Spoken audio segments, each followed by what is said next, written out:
김태현의 정치쇼 경제 끌어올려. 오블라디 김태현의 정치쇼 월요일 3부 경제 끌어올려 시간입니다. 경제를 확 끌어올려 주실 두 사람, SBS 김혜민 기자, 권혁중 경제평론가입니다. 안녕하세요. 네, 안녕하세요. 네, 안녕하십니까. 근데 경제를 끌어올릴 두 사람이라고 제가 얘기해놓고 좀 민망했어 사실은. 왜요? 경제를 원래 끌어올릴 두 사람은 추경호 견제관 이렇게 해야 되는 거야. 우리가 여기서 끌어올릴 수 있으면 얼마나 좋겠습니까? 맞습니다. 주가는 올리고 부동산은 또 너무 내리면 안 되는 건가? 네. 부동산은 안정화, 네. 환율도 안정화. 네, 맞습니다. 그죠? 예. 네. 끌어올려야 좋은 거는 주식. 주식은 뭐 네. 끌어올리면 올릴 수 있고 월급 월급 뭐 이런 거. 네. 물가는 내리고. 물가는 내리는 게 확실히 좋은 거고 네. 맞습니다. 부동산과 환율은 뭐 안정. 안정. 이런 거에 좋다. 네. 일단 그런데 오늘은 이거는 양은 끌어올렸는데 가격은 안 끌어올려지는 거 얘기예요.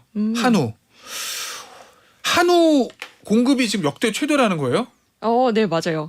소가 많다는 얘기네. 그렇죠. 도축도 많이 하고. 네, 얼마 전에 제가 이 얘기 먼저 드리고 네. 싶었어요. 미션 임파서블 홍보로 네. 톰 크루즈가 내한을 했습니다. 근데 네. 와가지고 네. 방송을 한 뒤에 참 아저씨. 한우 식당을 갔어요. 네. 가가지고 그렇게 소고기를 맛있게 먹었다고 합니다. 한우. 아. 그 중에서도 새우살을 먹고 네. 언빌리버블이라고 감탄을 했다고 합니다. 그게 그럴 거야. 왜냐면 미국 스테이크는 이게 뭐 이렇게 네. 우리나라처럼 부위별로 이렇게 나눠가지고 뭐 새우살, 뭐 없죠. 맞아요. 등심, 살치, 네. 업진 막 이렇게 막 안창에 토시 이런 거 딱 분류하는 게 없잖아요. 그 정도로 맞습니다. 미국은 그렇죠. 그냥 뭐 프라임 뭐 이런 뭐더라? 뭐 립 나오고 뭐 네. 하여튼 음. 뭐 그런 거잖아요. 안심 네, 등심. 그래서 무려 500만 원어치를 그날 하루에 다 먹고 갔다고 합니다. 그 팀이. 어느 동네세요? 강남이라고 제가 들었어요. 근데 댓글로 네. 20명이 500만 원 썼으면 많이 안 썼네라는 댓글이 달렸더라고요. 20명이 500만 원이면 1인당 얼마 쓴 거예요? 20만 원? 25만 원? 그 정도 네, 쓴 것 요즘 같습니다. 물가로 따지면 많은 게 네. 아니다라고 네. 했습니다. 그런데요, 네. 이상하게도 한우 공급은 요즘 역대 최고입니다. 그래서 올해 한우 사육 마리수가요 356만 마리를 기록할 것으로 전망이 되고 있는데요. 이거 몰랐는데 한우 수급 조절 매뉴얼이라는 게 있대요. 그래가지고 이걸 보니까 요즘 수급 단계가 심각으로 상향 조정이 됐고, 이 심각이 뭐냐 하면 수급 불균형으로 이 농가의 소득 손실이 발생한 단계를 의미한다고 합니다. 그러면 뭐예요? 소비는 국내 소비는 늘지 않는데 그렇죠. 소가 커지니까 안 잡을 수는 없고 네. 공급만 늘어난다는 거예요? 맞아요. 그래서 자연스럽게 이 농가와 정부는 새로운 공급처, 그러니까 내수 소비 말고 네. 다른 걸 찾겠죠. 그게 바로 한우 수출인데요. 한우는 이미 수출이 되고 있다고 합니다. 좀 처음 알았어요. 이거. 아, 그래요? 왜냐면 우리나라에 미국산 소고기 들어오고 네. 국산 소고기 들어오는 그쵸. 건 다 알지만 네. 한우가 귀하니까 맞습니다. 여기에서도 뭐 없어서 못 먹는데 수출을 한다고? 네. 저는 그런 생각이 있었거든요. 근데 이번에 네. 무슨 뭐 수출 기념식 때 했다면서요? 말레이시아에. 와, 엄청나게 삐까뻔쩍하게 했는데요. 그러니까 이미 홍콩, 마카오, 캄보디아에 수출을 하고 있었고요. 그래요? 네, 이번에 말레이시아까지 넓힌 겁니다. 말레이시아 수출은 왠지 조금 느낌이 다른데. 네, 네. 그 이슬람 국가니까 네, 네. 할랄 인증 이런 거 해야 되잖아요. 맞습니다. 어. 그러다 보니까 이제 할랄 인증에 맞는 이제 소 도축 방법이라든지 네. 아니면 이것을 수출하고 있는데, 근데 이제 수출을 할 수밖에 없는 게 아까 말씀하신 것처럼 이제는 우리나라에서는 공급이 많이 나오고 있는데 현재 근데 비싸죠 일단. 아까 그게 일단 궁금한 네. 거예요. 그러니까 네. 수요가 사실 많지는 없습니다. 그러니까 먹고는 싶은데 사실 이게 사치제로 빠지거든요 한우는. 그러다 보니까 비싸요. 그다음에 무엇보다 아시겠지만 경기가 안 좋습니다. 네. 뭐 금리 오르죠. 그다음에 인플레이션이 오다 보니까 네, 실질 소득이 좀 떨어지게 돼요. 그러니까 한우를 먹고 싶어도 비싸서 못 먹는다. 비싸서 못 먹죠. 그러다 보니까 수요는 계속 정체돼 있고 공급은 늘어나니까 야 그럼 이거 어떡하지 하다가 야 해외다. 해외로 나가자. 그래서 이제는 수출에 대한 이제는 압박을 좀 하고 있고, 그래서 이제는 지금 한우 수출이 좀 중요한 단계다라고 말씀드립니다. 그 미국이나 호주에 사는 사람들 얘기 들어보면 네. 미국산 소고기, 호주산 소고기 현지에서 먹으면 그렇게 맛있대잖아요. 근데 싸다는 거예요. 네. 맞아요. 왜 싸냐? 대답이 심플해. 소가 많아. 예? 미국에는 소가 많고 호주에도 소가 많기 때문에 네. 쌀 수밖에 없어. 이 얘기거든요. 아주 심플한 수요 공급 원칙에. 네. 그러면 우리나라도 지금 소가 넘친다며요. 지금 한우가. 네. 네. 그러면 공급이 늘어나면은 이 수요 공급 곡선하면 가격이 내려야 되잖아요. 맞습니다. 근데 왜 안 내려요? 근데 이게 몇 가지 이유가 있는데 첫 번째가 이제 사치제라고 제가 말씀드렸잖아요. 사치제 같은 경우에는 수요가 없으면 더 내려와야 되는 거 아니에요? 가격이? 그렇죠. 근데 이제 사치제 같은 경우 고급화 전략이 되게 주요합니다. 그러니까 도매 단계에서 좀 가격이 내려도 뭐 백화점 가보면 가격 절대 안 내리거든요. 이게 고급화 전략을 계속 가야지만 사실 매출이 나와요. 그러다 보니까 이제 소매 단계에서 좀 덜 내리는 부분도 있겠고 네. 두 번째는 이제 유통의 그 비밀이 있습니다. 그러니까 유통 단계에서 본다 그러면 보통 8개 단계로 나눠져요. 생산에서부터 소비자까지 오는데 그렇게 많아요? 네. 8개 단계인데 거기에 각각마다 사실 운송비, 인건비 붙잖아요. 네. 그러다 보니까 가격 자체가 점점 더 소매 쪽으로 올수록 가격이 올라갈 수밖에 없는 구조예요. 그래서 지금 보통 보면은 한 48%가 유통비용으로 되고 있습니다. 한우 같은 경우가. 그러면 내가 10만 원짜리 소고기 사면 48,000원은 딱 유통비용이라고 보시면 돼요. 아니 근데 그러니까 이게 문제예요. 네. 유통 과정 비중만 계속 증가하니까 소비자는 비싼 가격 치르고 있고 생산자 소득은 또 떨어지고 있는 겁니다. 네. 실제로 도매 가격 아까 떨어졌다고 말씀드렸잖아요. 그래서 그럼 22% 농가 정도 소득은 늘어나는 게 아니잖아요. 그렇죠. 그렇죠. 줄어들고 있는 거예요. 그래서 22% 정도 빠졌는데 지금 농가에서 뭐라고 하냐면요. 60개월 넘은 암소보다 염소값이 비싸대요. 염소가 더 비싸대요. 지금 소보다. 염소. 네. 그런데도 소비자들은 지금 한우를 싸게 못 먹고 있는 상황입니다. 그러면 이거 유통구조 단순하면 되는 거 아닌가요? 예를 들면 산지 직송이라든지. 네. 그러니까 이게 되게 방법은요. 쉬워 보이는데 그게 힘든가 봐요. 이게 아무래도 이 이권이 좀 많이 걸려 있다 보니까 사실 유통 단계에서 줄이기가 좀 어려운 부분이 있는데 해결 방법은 그러다 보니까 호주 사례를 많이 들어요. 그러니까 호주요? 호주 같은 경우에는 이제는 사육이라든지 도축이라든지 뭐 도매 이거 한 곳에서 통합적으로 진행이 됩니다. 아까 말씀하신 것처럼 호주나 미국 싸다 그랬잖아요. 이게 한 곳에서 다 처리가 되고 그런 다음에 이제는 대형마트로 이제 납품하는. 그러니까 유통 단계가 되게 심플해지는 거죠. 그러다 보니까 뭐 소고기 가격이 이제 낮아질 수밖에 없는. 그러니까 한 곳에서 도축하고 네. 소대마 소 정형이라고 그러잖아요. 네. 작성하고 맞습니다. 포장까지 다 해놓고 네. 그리고 그거를 마트에다가 마트로 보낸다. 근데 네. 잠깐만요. 우리나라 보니까 농가에서 우시장, 도축장, 경매, 가공장 그리고 도매상, 소매상 이렇게 가는구나. 네. 야, 단계가 너무 복잡해요. 아 그러네. 그럼 소를 사서 도축장으로 도축하고 맞습니다. 그것도 이제 또 발골. 발골하고 네. 뭐 다 별개로 되니까. 네. 근데 이걸 한 곳에 모을 수 없어요? 그러니까 지금 같은 경우에 이게 다 떨어져 있거든요. 그러다 보니까 운송비 들죠, 인건비 들죠. 그러다 보니까 이게 단계가 많아질 수밖에 없고, 그러니까 가격이 올라갈 수밖에 없고요. 그래서 이제는 지금 또 산지에서 아까 말씀하셨잖아요. 산지에서는 어떤 얘기가 나오냐면, 야, 그럼 도매 가격이나 아니면 산지에서는 소고기 뭐 원료 낮아지고 이러면은 생산 단가가 낮아지는데 왜 소매 단가는 그대로냐. 그래서 이제는 말이 나오는 게 소비자가도 이제는 연동제해야 된다. 연동제. 예, 소비자 산지 연동제. 가격이 떨어지면 맞습니다. 또 좋은데 이거? 예, 이런 얘기가 이제는 뭐 생산 단가에서는 이제 나오고 있다라고 말씀드려요. 그래서 가끔 대형마트 가보면 네. 한우 데이고 한우 세일하면서 보면 이유가 저희가 뭐 산지에서 직접 가져와서 맞습니다. 네. 유통 과정을 줄여서 뭐 어쩌고 저쩌고 하는 게 이런 과정을 단순화시켜서 그런 거구나. 네. 근데 알겠습니다. 조만간 아직 한우값 떨어졌으니까 마트에서 그런 행사 많이 할 거거든요. 네. 네, 그런 거 조금만 주의 깊게 보시면 싸게 득템하실 수 있습니다. 알겠습니다. 한우값은 내리지 않는데 내린 게 하나 있어요. 아 근데 한우값에 비하면 너무 미미하긴 하다. 라면이랑 과자여가지고. 네, 라면값 내렸다면서요? 네. 아 이거 얼마나 얼마 내렸어요? 전에 네. 저 휴대폰 속보로 뜨더라고요. 라면값 50원 내렸다고. 정말로 속보로 이게 나왔습니다. 그래서 아 이게 속보거리인가 기자인 저도 그런 네. 생각을 했는데 그래서 정리를 좀 해보면 농심이 이번 달 그러니까 7월부터요 신라면 가격을 4.5% 그리고 새우깡 가격을 6.9% 내렸습니다. 그럼 얼마가 떨어지냐? 신라면 한 봉지 가격이 지금 1,000원이거든요. 950원으로 떨어진 네. 거고요. 새우깡은 1,500원에서 1,400원으로 낮아졌습니다. 그리고 삼양식품도 앞으로 뭐 라면이나 짜파게티 같은 가격을 순차적으로 인하하기로 했어요. 뭐 가격은 거의 다 비슷하게 내립니다. 그래서 인하율을 보면 평균 5.1% 정도 되고요. 이건 사실 라면 업계에서 가격을 계속 떨어뜨린 적이 없거든요. 네, 한 2010년 이후 13년 만에 이렇게 가격 떨어뜨린 거는 처음 있는 일이라고 합니다. 근데 문제는 네 이게 밀가루가 이제 급등했다고 해서 네. 밀가루 수입 가격이 얼마 전까지만 해도 10%를 올렸어요. 네. 네, 근데 이번에 달랑 5% 떨어뜨린 겁니다. 뭐 물론 라면 업계 이런 결정 이후에 제과 제빵 업체들도 가격을 다 같이 인하하겠다고 했지만 뭐 평균 다 5% 정도에 불과하고요. 그래서 가격 인하 효과가 크지는 않을 거라는 전망이 나오고 있습니다. 오를 땐 10%, 네. 내릴 땐 5%. 아, 그리고 또 하나 문제가 있는데 되게 잘 팔리고 인기 있는 음식은요. 네. 그 사실 이번에 가격을 안 내렸습니다. 이거 신라면 제품명 내렸다면서요? 말해도 되나요? 예. 뭐 불닭볶음면 아. 같은 거, 뭐 진라면, 네. 팔도 비빔면 많이 먹잖아요. 네. 이런 거는 가격을 내리지 않았습니다. 아, 광고 많이 하는 건 안 내렸구나. 네. 네. 이거 그런데 내리는데 네네. 정부의 사실은 일종의 압박이라고 그러나 그렇죠. 그것도 좀 프레셔도 있었잖아요. 추경호 네. 경제부총리가 맞습니다. 대놓고 이 라면값 인하 요구를 네. 했던데. 그러니까 기업들이 추경호 경제부총리가 얘기한 이후부터 이제 네. 긴장을 할 수밖에 없어요. 그러다 보니까 이제 제스처는 좀 취한 겁니다. 네. 그러니까 급격하게 내릴 수는 없고 그래서 네. 이제는 말이 나왔으니까 이제 모양새는 좀 갖춰주려고 했는데 그러다 보니까 금방 기자님 말씀하신 것처럼 사실 농심 같은 경우는 이미 아시겠지만 신라면 새우깡 내렸잖아요. 네. 그런데 이제는 안성탕면 짜파게티 많이 드시는데 이거 동결했습니다. 그대로거든요. 그다음에 말씀하신 것처럼 뭐 불닭볶음면이라든지 뭐 진라면 이런 것도 동결이거든요. 다른 업체들도 마찬가지로.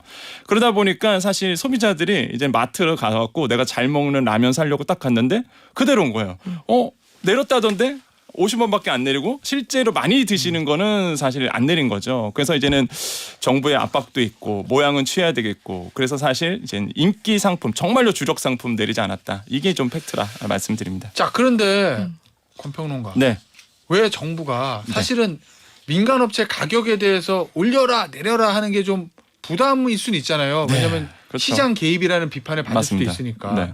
그런 비판을 알 거란 말이죠. 네. 그럼에도 불구하고 라면, 과자 콕 집어가지고 내려 이렇게 얘기한 이유는 뭐예요? 그러니까 몇 가지 좀 이유가 있을 것 같아요. 첫 번째가 사실 물가 때문에 그렇습니다. 뭐 라면 내린다고 해서 물가가 많이 뭐 내린다 그렇게 보진 않아요 사실 네. 시장에서도.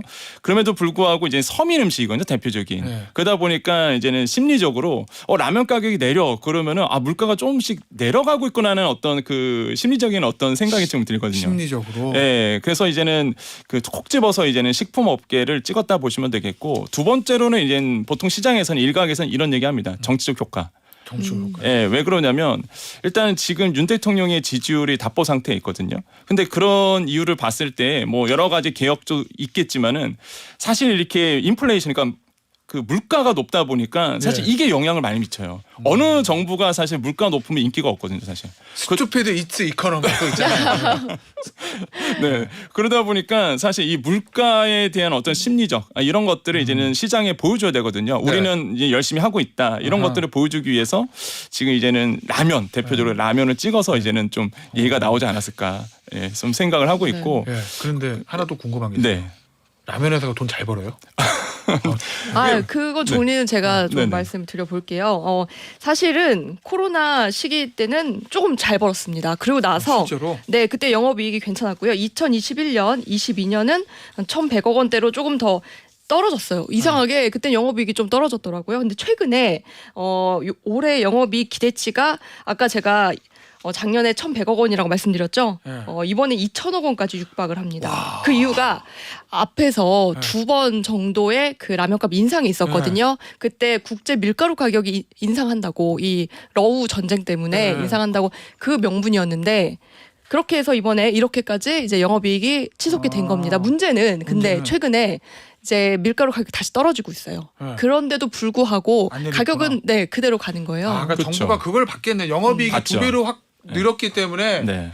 물 가격이나 압박을 좀 해도 그렇죠. 견딜 수 있다. 예, 왜냐하면 아까 이제 밀가루 얘기하셨는데 기업들도 이제 긴장해야 되는 게 네. 사실 잘못된 게 이게 밀가루 가격이 지금 6월 밀 선물 가격 그러니까 선물 시장에서 거래되는 게 톤당 243달러거든요. 6월 기준으로 봤을 때. 근데 이게 사실 고점이었었던 게 그 지난해 5월이었습니다. 이게 419달러까지 올라갔었어요. 그럼 지금 보시면 243달러까지 떨어졌잖아요. 거의 한 58% 정도 그러네요. 사실 지금 된 거거든요. 그러면은 밀로 하는 여러 가지 식품들 내려야 되잖아요. 근데 계속 유지돼가 있는 안 거예요. 내려. 무엇보다 핵심적인 게 그 전쟁 때문에 사실 이 식품 가격이 다 올랐는데 네. 밀 가격이 오히려 전쟁 전이 293달러였습니다. 지금 아까 말씀한 것처럼 243달러라고 했잖아요. 지금 오히려 그때보다 더 낮아졌어요. 네. 전쟁 전보다. 그런데도 음식값은 그대로다 보니까 정부가 봤을 때는 야 이거는 좀 문제가 있지 않냐라고 이제는 얘기를 할 수밖에 없는 거고 저는 뭐 타당한 좀 이유는 있다고 네. 보여집니다. 아, 뭐든지 그래요. 올릴 땐 저 원재료 상승해서 올리는데 내릴 때 안 내리고 맞아요. 은행 금리도 그렇잖아요. 주유소 기름값도 네. 그렇고요. 주유소 기름값 그렇고 은행 금리도 조달 금리가 높아져서 대출이자 높이는데 내릴 때는 또 찔끔찔끔. 네. 아 알겠습니다. 다음 주제 좀 보죠. 네. 김혜민 기자. 말씀드린 한 가지 뭐요? 걱정되는 게 걱정. 가격을 내리긴 내렸잖아요. 네. 문제는 회사에서 제품의 그 양을 줄이면 여기에 대한 방법이 없어요. 왜냐면 네. 라면은 양은 줄일 수는 없어요. 네. 그 아, 1인분 그런가요? 양이 네. 왜냐면 라면 그 우리가 한 그릇 먹었을 때 느끼는 양이 있는데 그 뭐야 이게 맞아요. 라면 2젓가락도 없어 이럴 수는 없는데 과자 네. 이거는 양이 준 것 같아. 앞으로도 줄일 그죠? 수가 있습니다. 가격이 앞으로도? 떨어져서 네. 그런 어. 걱정이 있어요. 알겠습니다. 네. 다음 주제 좀 볼게요. 김혜민 기자. 난 이거 사실은요. 누가 그냥 이렇게 합성해서 만든 건 줄 알았거든요. 앨런 머스크랑 마크 저커버그가 무슨 격투기 대결하려는 이 사진들. 네. 이거 진짜 한다는 거예요? 격투기 대결? 네, 이거 설명드릴게요. 다들 아시다시피 일론 머스크는 이 테슬라와 트위터의 CEO고요. 마크 저커버그는 페이스북, 인스타 같은 이 메타 플랫폼스의 CEO입니다. 자 질문 네, 중간에 죄송해요. 음. 누가 부자예요? 두 사람 중에서? 두 사람 중에 전 머스크라고 알고 있는데 이게 아, 그래요? 테슬라의 주가에 따라서 오락가락합니다. 네. 그러니까 1위가 머스크고요. 네. 지금 세계 순위로 보면은 그 저커버그가 주커버그가 10위 정도 됩니다. 아 많이 떨어졌구나 주커버그가. 네. 자 어쨌든 네. 그런데 근데 메타가 아까 말씀드린 이 저커버그의 메타가 트위터의 대항마로 스레드라는 앱을 출시할 예정이에요. 이거는 사실입니다.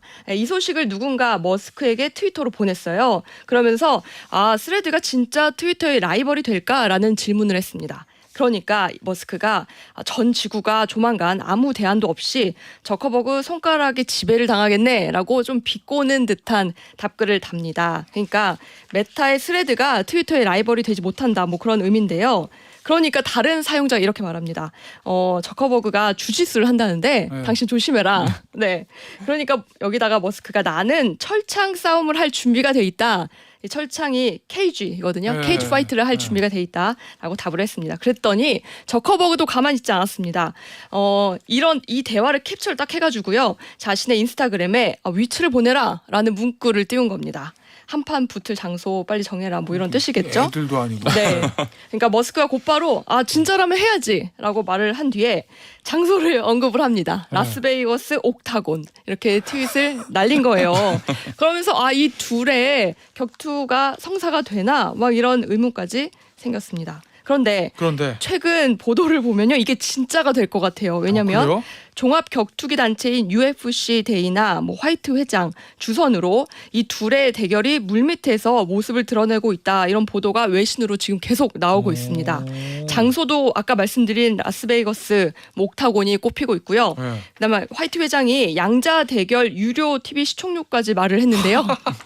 한 번에 약 100달러, 그러니까 13만 원 정도가 책정이 되고 전체 1조 3천억 원의 수입을 예상했다고 합니다. 건평원과 네. 이 사실을 어떻게 보면 두 사람이 혁신의 아이콘이나 마찬가지잖아요. 네. 예? 그러면데 이 사업적으로는 네. 뭐 부딪히는 게 별로 없었던 거죠 그 동안에는. 영역 자체가 달라서. 그렇죠. 일론 머스크가 이제 트위터를 인수하기 전까지는 네. 사실 이제는 경쟁 관계에 있는 구도는 아니었는데, 근데 이제 경쟁 강도가 됐죠. 트위터 경쟁 구도 때문에? 트위터 때문에. 그렇죠. 그래서 이제는 지금 이것 때문에 자존심 싸움에 좀 붙은 건데, 네. 근데 과연 이게 성사가 될까라고 본다 그러면 사실 모르겠어요. 미지수입니다. 왜 그러냐면 지금 일단은 그 만약에 성사가 되려 그러면 네. 라스베가스에 이제 경기가 열린다? 그러면은 체육위원회의 승인을 좀 받아야 되고 과연 이게 승인이 될까도 문제고 두 번째로는 지금 측근들이 말리고 있어요. 특히 이제 일론 머스크의 어머니께서 네. 이거 하지 말아라. 이거 부추기지 말아라. 애들 장난도 아니고. 왜 그러냐면 일론 머스크가 건강이 되게 안 좋습니다 지금. 아, 그래요? 이미 아시겠지만 일꾼이에요 일꾼. 거의 뭐 노동 강도가 상당한데요. 네. 지금 꼬꼬 올리기죠. 예, 정말로 기존에 한 80시간 일했다고 해요 주당. 그런데 지금 120시간으로 늘어났다고 합니다. 그 무엇보다 과거에 지금 디스크로 좀 수술을 한 경우가 있었거든요. 그러다 보니까 이것 때문에라도 몸이 안 좋은 상태에서 만약에 싸움을 붙는다? 그러면은 좀 문제가 될 가능성도 있고. 그리고 심지어 지금 저커버그가 13살 어려요. 네. 이 나이를 어떻게 극복합니까? 근데 저는 여기서 이제 하나 아마 분명히 나중에 언론에서 나올 거예요. 해외 언론에서. 약물에 대한 예가 나올 겁니다. 약물. 예, 왜냐하면 지금 해외 같은 CEO들 있잖아요. IT CEO들이 약물에 대한 의존하는 부분들이 있어요. 이건 웨이스에서 많이 나옵니다. 근데 일론 머스크도 그 중에 한 명이거든요. 그러다 보니까 아마 약물을 하고 싸우느냐, 약물을 안 하고 싸우느냐 이런 것 때문에 약물 얘기가 분명히 또 나올 것 같은 이런 생각이 들어요. 지금 유튜브로 보시는 분들은 영국 일간지 데일리 메일에서 저 만들었다는 이 주커버그 대 머스크 요 대진 요 프로필들 좀 나오는데 네. 보니까 저 주커버그는 브라질리안 주짓수를 하고 맞아요. 갑자기 머스크를 응원하게 되는데 머스크는 가라데, 태권도, 유도, 네. 태권도를 한답니다. 왠지 저 머스크를 응원하게 돼요. 자, 근데 전 이번에 처음 알았어요. 이 주커버그가 미국 사람인 건 알았는데, 네. 야, 이 뭐 앨런 머스크 국적이 미국이 아니네. 남아프리카 공화국이네. 네네. 사우스 아메리칸이 아프리칸이라고 돼 있어서. 네. 자, 그러면 권평론가 마지막 이거 좀 물을게요. 네. 이게 앨런 머스크가 발끈할 정도로 그 네. 뭐지? 스레드? 네. 네네. 그게 지금 좀 폭발적이에요? 지금 일단 기대를 많이 하고 있고요 시장에서. 그다음에 페이스북하고 저 인스타그램을 가지고 시작하는 거니까. 그렇죠. 그런가 보죠? 아무래도 이제는 단문 문자 같은 그냥 짧은 메시지 같은 거 이런 것들에 대해서 굉장히 이슈를 좀 갖고 있거든요. 네. 그러다 보니까 사실 이런 것 때문에 좀 싸움이 일어날 가능성이 있고 사실 이게 자존심 싸움입니다. 두 업계에 또 아시잖아요. 약간 이렇게 마인드가 약간 이런 표현을 모르지만은 저 CEO, IT CEO들은 똘끼가 좀 있어요. 독특한 개성들이 네. 있다. 예. 네, 독특한 개성이 있다 보니까 사실 이게 한번 경쟁이 붙고 자존심 싸움 붙어버리면 이게 끝까지 가시는 성향이 있습니다. 그리고 이게 노이즈 마케팅이라는 얘기도 있어요. 아, 그렇구나. 네. 네. 이 스레드도 그렇고 그렇죠. 트위터도 SNS를 좀 그렇고. 알리자. 네. 윈윈일 수도 있다. 알겠습니다. 경제 끌어올려 여기서 마무리하죠. 네. 권혁중 경제평론가 SBS 김혜민 기자였습니다. 감사합니다. 네, 감사합니다. 네, 감사합니다.